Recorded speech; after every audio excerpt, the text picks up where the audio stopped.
Now it is time for us to take a closer look at Judaism. In Swedish, it is called Judendom. In the image, we see a menorah, a seven-branched candelabrum, which is used during Hanukkah. During this holiday, one candle is lit for each day that passes. In the center of the image, there is a religious text that we will discuss in more detail later. And on the right, we see the Star of David, a symbol of Judaism. But before we delve into the religion itself, we must address an extremely important concept, namely monotheism. In Swedish, it is called monoteism. Monotheism means the belief in one single God. Judaism believes in only one God, in contrast to, for example, Hinduism or the ancient Greek religions, which have multiple gods. Judaism is therefore a monotheistic religion, meaning that they believe in only one God. This is something very important to understand when taking tests or studying this subject. We must start with the history. God reveals himself to a man named Abraham and says to him, "You and your children shall become God's chosen people." Thus, Abraham becomes the patriarch of all Judaism. In the image, we see a scene where Abraham is prepared to sacrifice his son to demonstrate his strong faith. He is willing to give up the most important thing he has in order to follow God's will. However, at the last moment, the archangel Gabriel intervenes to prevent Abraham from carrying out the sacrifice. Despite this, Abraham has shown his profound faith and his willingness to sacrifice the most valuable thing in his life. This story about Abraham is important in three religions: Judaism, Christianity, and Islam. These religions all trace their origins to Abraham and are therefore called Abrahamic religions. This means that the story of Abraham exists in all these religions, and they agree that Abraham was a person who had a close relationship with God. God tells Abraham to pack his belongings and travel to the land of Canaan, which is the Promised Land. This area is what is today Israel and Palestine. God promises to protect the Jews, and in return, the Jews are to spread God's message. This is the agreement or covenant that the Jews have with God. Now we will talk about the true founder of Judaism, namely Moses. The Israelites had left the land of Canaan, the Promised Land, what is today Israel and Palestine, because of famine. They settled in Egypt instead, but there they were enslaved as punishment for having stopped believing in God. In the midst of this situation, God appears to Moses and gives him the mission to lead the people out of Egypt and back to the land of Canaan, to freedom. Moses has a meeting with Pharaoh, who refuses to release the Israelites from slavery. Moses then asks God to send plagues upon Pharaoh in Egypt. God sends plagues such as blood raining from the sky, frogs, lice, flies, pestilence, boils, locusts, darkness, and finally, the death of Egypt's firstborn. To protect themselves, the Israelites slaughter a lamb and mark their doorposts with its blood, signifying that their homes are to be spared from this final plague, while the Egyptian firstborn perish. These plagues become too much for Pharaoh to endure, and he orders Moses to lead the Israelites out of Egypt. However, as they begin their journey, Pharaoh changes his mind and pursues them with his army. God intervenes by parting the Red Sea, allowing the Israelites to cross safely. When Pharaoh's army attempts to follow, God releases the waters, drowning the entire army. In this way, the Jews are able to continue their journey toward the land of Canaan. In commemoration of this, Pesach, the Jewish Passover, is celebrated. During Pesach, the liberation from slavery in Egypt is observed. An important part of the celebration is the prohibition against eating leavened food.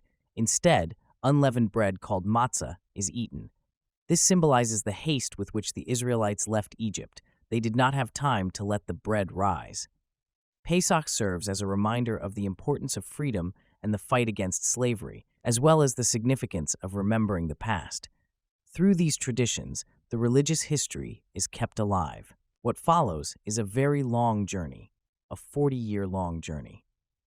Whether it was exactly 40 years is debated, as the number 40 in ancient Hebrew can mean a very long time, so it may not have been precisely 40 years. However, the Bible states that the journey lasted 40 years. During this journey, Moses ascended Mount Sinai, where he met God and received the stone tablets. These stone tablets contained the 10 commandments, such as the commandment to have no other gods besides God, emphasizing monotheism. They also included commandments like not to kill, commit adultery, and so on.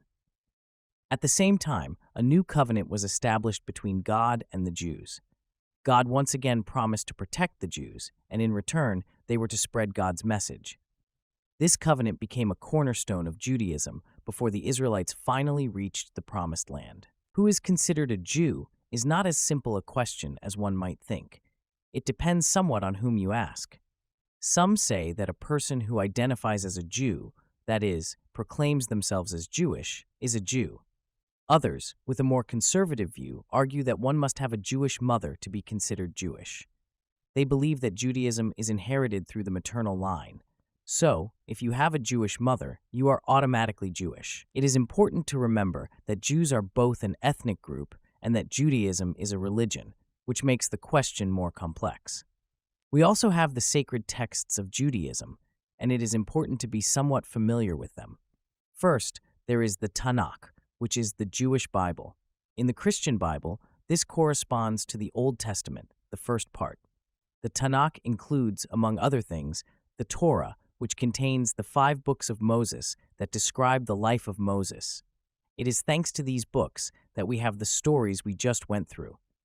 All this knowledge is written in the Torah, which also contains 613 commandments and prohibitions that regulate what one may and may not do. Then there is the Talmud, which consists of approximately 6,000 pages. The Talmud is a collection of writings that help interpret the Tanakh. If something in the Tanakh is unclear or difficult to understand, one can read the Talmud for guidance on how the Jewish Bible should be interpreted. One of the many commandments concerns the Jewish dietary laws, which dictate what may and may not be eaten. Not all meat is permitted. Animals must be herbivores, chew their cud, and have split hooves to be allowed under these rules. Can one then eat pork? No, pork is not allowed because the pig is not a ruminant. It is important to be aware of this. Jews who follow all the dietary laws therefore do not eat pork. The slaughter method in Judaism is also very specific. The animals must not be stunned, and the method involves the slaughterer making a cut across the animal's throat so that the blood can drain out. In Judaism, it is believed that the soul resides in the blood, and therefore it is considered inappropriate to consume blood. After the slaughter, the meat is salted to remove all traces of blood. This method of slaughter is prohibited in Sweden, so if an observant Jew wishes to eat meat slaughtered in this manner, it must be imported from a country where it is allowed. It is a very specific slaughter method that some Jews adhere to strictly. After the slaughter, the meat is soaked in salt water to remove all traces of blood, as Judaism teaches that the soul resides in the blood. Meat containing blood is considered impure. Permitted food is called kosher, and the rules governing this are known as the kosher laws. Forbidden food is called treif. There is also a specific rule regarding meat and dairy. According to Judaism, the Torah states 3 times that one should not boil a young goat in its mother's milk. This is interpreted to mean that meat and dairy should not be mixed in the same meal. What we see here in the background is a Jewish kitchen where we can observe, among other things, that there are 2 refrigerators and freezers.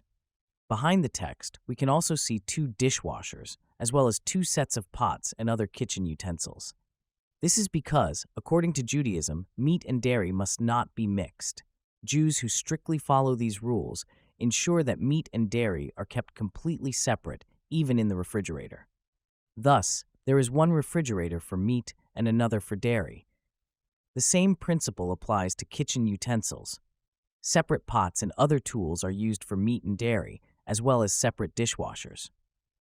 This practice is observed because it is written in the Torah, and it is considered very important to follow this rule meticulously. The synagogue is Judaism's equivalent of a church. It is called Synagoga in Swedish. Here we see a synagogue, and if I am not mistaken, it is the synagogue in Stockholm. In the synagogue, men wear a kippah, the small cap seen in the image on the right. The kippah is worn so that there is always something between humans and God as a symbol of reverence. Depending on the synagogue, men and women may sit separately. This is to prevent men and women from distracting each other during the service, allowing them to focus entirely on God instead. We have previously talked about a Jewish holiday, namely Pesach, so now we will discuss the Sabbath. The Sabbath is the day that Jews observe every 7th day. According to the biblical creation story, God rested on the seventh day after creating the world in 6 days. Jews follow this example by refraining from work or travel from Friday evening to Saturday evening. There are different interpretations of what constitutes work. Some believe that one should absolutely not cook during the Sabbath, and that all food must be prepared in advance, while others say that activities like playing football or engaging in other tasks are prohibited. How strictly the Sabbath is observed can vary among Jews, but it has played an important role in keeping families together and preserving Judaism throughout history. As you may know, Judaism has a very heavy and tragic history of persecution and adversity, and the Sabbath has helped Jews maintain their faith and traditions through the ages. We also have bar and bat mitzvah, which mark the transition from childhood to adulthood, similar to confirmation in Christianity. After this, one is no longer considered a child, but is regarded as an adult. During the bar or bat mitzvah, one participates in a service and reads from the Torah. Once this is done, it is celebrated with a party to signify reaching this milestone and being considered an adult. Bar mitzvah is for boys at the age of 13, while bat mitzvah for girls takes place at 12 1 year earlier. Before we move on to the different branches of Judaism, I want to highlight something very important: the Western Wall, called Klagomuren in Swedish. The Western Wall is part of the Old City in Jerusalem and is sacred to Jews. It is also significant to Muslims, as the area around the Western Wall is home to other religiously important sites, such as the Dome of the Rock and the Al-Aqsa Mosque. The wall is a remnant of the temple that the Romans destroyed in 70 CE, and this site is believed to hold a particularly strong divine presence. The Western Wall is a deeply important symbol of Jewish history and resilience, as it serves as a reminder of the temple's destruction and the enduring strength of the Jewish people through history. It is a tradition to place written prayers in the cracks of the wall in the hope of receiving help and guidance from God. These prayers are a way to maintain a personal connection to the divine, and it is common for visitors and believers from all over the world to send their prayers to this site. The Western Wall holds immense significance for Jews globally, as a symbol of both faith and identity, and as a way to remember the joys and sorrows in the history of the Jewish people. If we are to discuss the different branches of Judaism, it is helpful first to understand what a branch really is. I often explain it by imagining the trunk of a tree representing fundamental Judaism. Over time, the tree grows and develops branches, which represent the various branches of Judaism. While these branches differ in some ways, they still share the same roots, but emphasize slightly different traditions and aspects. The branches we will talk about are Reform Judaism, Orthodox Judaism, Conservative Judaism, and Cultural Judaism. These branches have developed because Jews have lived in many different places, often alongside other religions, which naturally influenced them and brought in traditions from other cultures. Over time, the interpretation of the religion has also evolved. Laws written 2,000 years ago, or even earlier, may not feel as relevant today as they did when they were first written. Instead, people may choose to focus on other significant laws and values that feel more applicable to modern life. The first branch we will focus on is Reform Judaism, or Reform Judendom in Swedish. Reform means to reshape, and this implies that one might not adhere as strictly to all the traditional rules.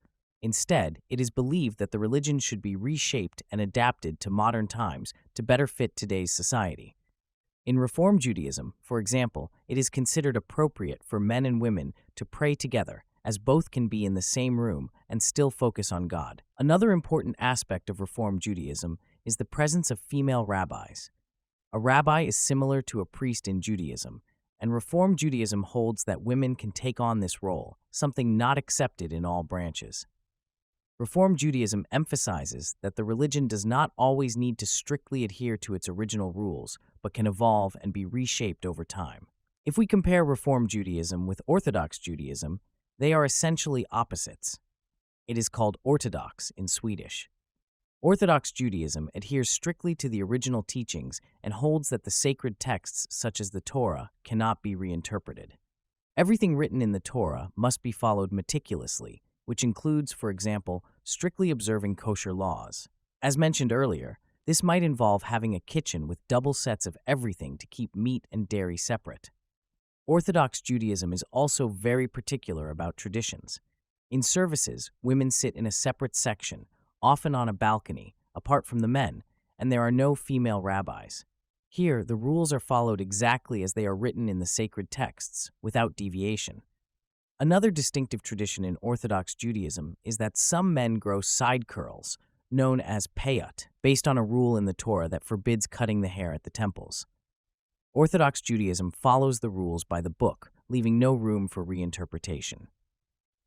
If we are to discuss a middle ground between Reform Judaism and Orthodox Judaism, we have Conservative Judaism, or Conservative Judendom in Swedish. It can be likened to a can preserving as much as possible, just as the name suggests. In Conservative Judaism, it is considered important to follow the original rules, but certain reinterpretations of the Torah are permitted if absolutely necessary. Ideally, these reinterpretations should be avoided and only made when essential, for example, to adapt to a changing society. Most rules are followed carefully, but there is some flexibility for adjustments. One example is that women in conservative synagogues often have designated seating, separated from men, but they are not placed on a balcony or behind a curtain as in Orthodox Judaism. Additionally, there are female rabbis within conservative Judaism, making it a balance between Reform and Orthodox Judaism. The final branch we will cover is cultural Judaism, which many of you might relate to. Here, it is about perhaps not believing in God or attending services, but still participating in Jewish culture. People celebrate Jewish holidays, enjoy traditional food, and take part in other cultural aspects without necessarily being religious. This can be compared to how many Swedes celebrate Christmas. Not everyone who celebrates Christmas believes in God or goes to church, but they enjoy the culture surrounding the holiday, the food, the togetherness, and the time with family. Similarly, cultural Jews appreciate Jewish holidays, traditions, and family togetherness without necessarily believing in God or engaging in religious ceremonies. It is more about participating for the sake of culture and community rather than for a personal connection with God. We need to conclude with a brief overview of the history of the Jewish people. There is another video that delves deeper into the Holocaust, so if you want to learn more about that, you can watch it. However, we will still cover some important concepts. One key concept when discussing Jewish history is antisemitism, which refers to hatred against Jews. Jews have faced persecution and discrimination throughout much of history. One example is when the Romans conquered Israel, forcing many Jews to live scattered around the world, a phenomenon known as the Diaspora. As a result, many Jews today live in different parts of the world. Another pivotal event is the Holocaust, which took place during the 1930s and 1940s in Nazi Germany. During this time, a genocide was carried out in which 6 million Jews were murdered, along with other groups. If you want to learn more about this, there is a video that explores the subject in greater depth. After World War II and the Holocaust, in 1948, the Jewish state of Israel was established with the support of the United Nations. However, this led to a conflict, as the plan was to create two states, one for Jews and one for Palestinians. The conflicts began immediately and continue to this day, more than 70 years later. As we conclude this video, there are a few key points you must take with you and remember. First, recall the significance of Abraham and Moses, two pivotal figures in Judaism who shaped the early history and beliefs of the religion.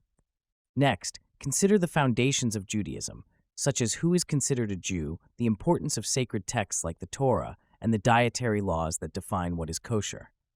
Finally, don't forget the four main branches of Judaism: Reform, Orthodox, Conservative, and Cultural.